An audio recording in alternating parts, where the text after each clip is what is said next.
He had already reached the door. The warning had come in.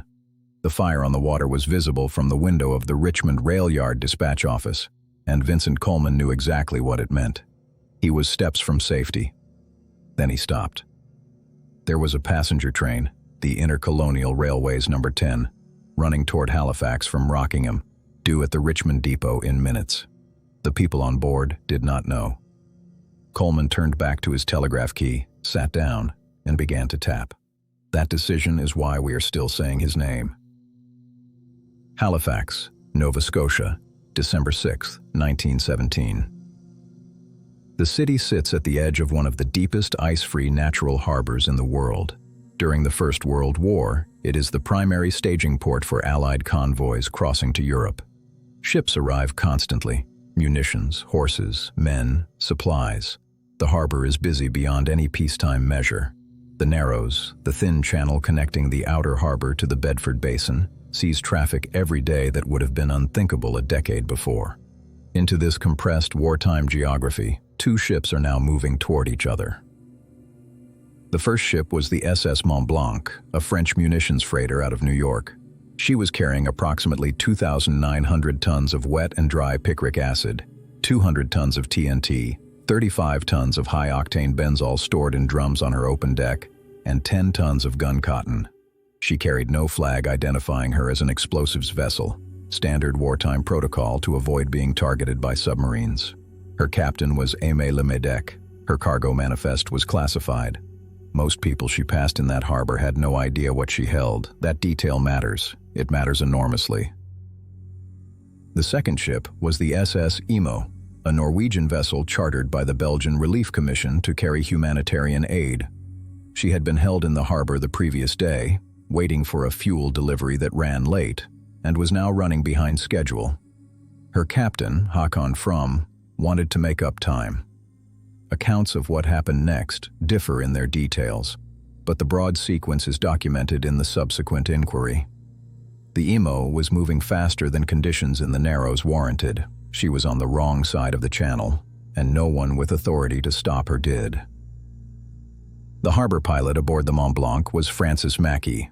Piloting in the Narrows was governed by rules. Ships moving toward the ocean keep to the starboard side of the channel. The Imo was not on her starboard side. Mackey and Lemedec signaled. The Imo signaled back.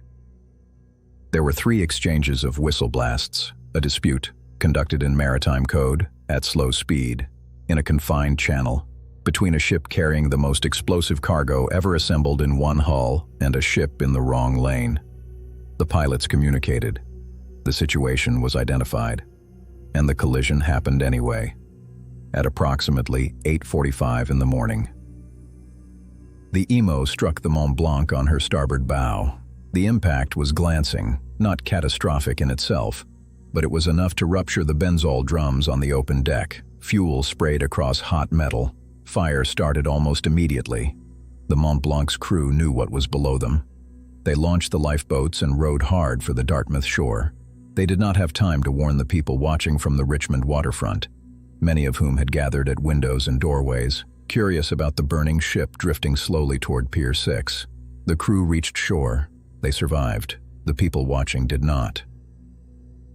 Back at the Richmond rail yard, a man named William Lovett had heard about the burning ship and passed the warning to Vincent Coleman. Accounts vary on who first told Coleman the Mont Blanc was a munitions ship. Some sources credit a sailor who ran through the yard shouting, others credit Lovett himself. What the record shows is this: Coleman understood the danger well enough to begin evacuating. He was moving toward the door.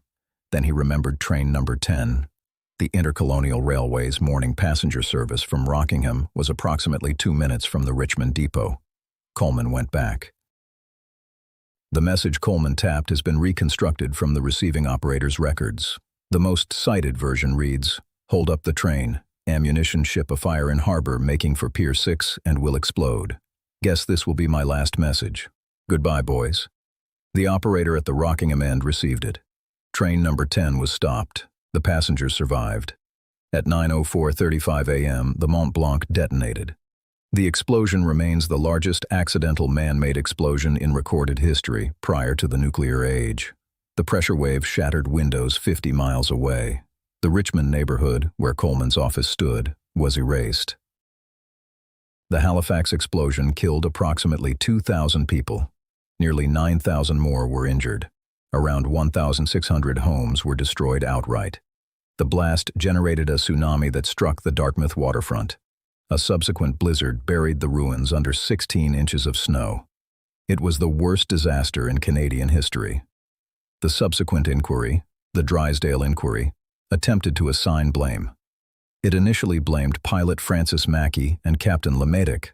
The Supreme Court of Canada later overturned that finding. The question of who was truly responsible, a harbor administration that allowed a ship with no explosives markings to navigate a crowded wartime channel, was never fully answered. Vincent Coleman's body was recovered from the ruins of the dispatch office. He was identified by his pocket watch. He was 31 years old. He left behind a wife, Patricia, and 4 children. The railway company paid his widow a small sum. The city of Halifax eventually recognized him. A school in Dartmouth bears his name. A memorial plaque stands near where the dispatch office was. These are the kinds of gestures institutions make when they have had a long time to process what one person did that they failed to do. Coleman had seconds. The institutions had hours, months, years of prior warning about the conditions in that harbor. The harbor conditions that produced the explosion were the product of accumulated decisions. The wartime expansion of traffic without proportional expansion of safety oversight. The classification of dangerous cargo that prevented bystanders from assessing risk. The culture of a port where schedules and tonnage had begun to feel more urgent than caution.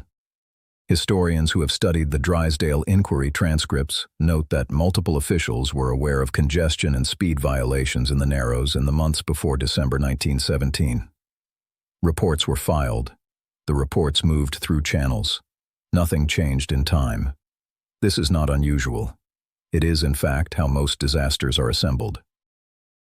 What Coleman did in that last minute is documented. What he thought, we cannot know. The archive gives us the message and the silence after it. It gives us the stopped train and the 2,000 who did not stop in time. It gives us a pocket watch with broken hands. History tends to celebrate the individual act and examine the systemic failure only briefly, then move on. The individual is easier to name. The system is harder to hold. Coleman turned back. That is what we know.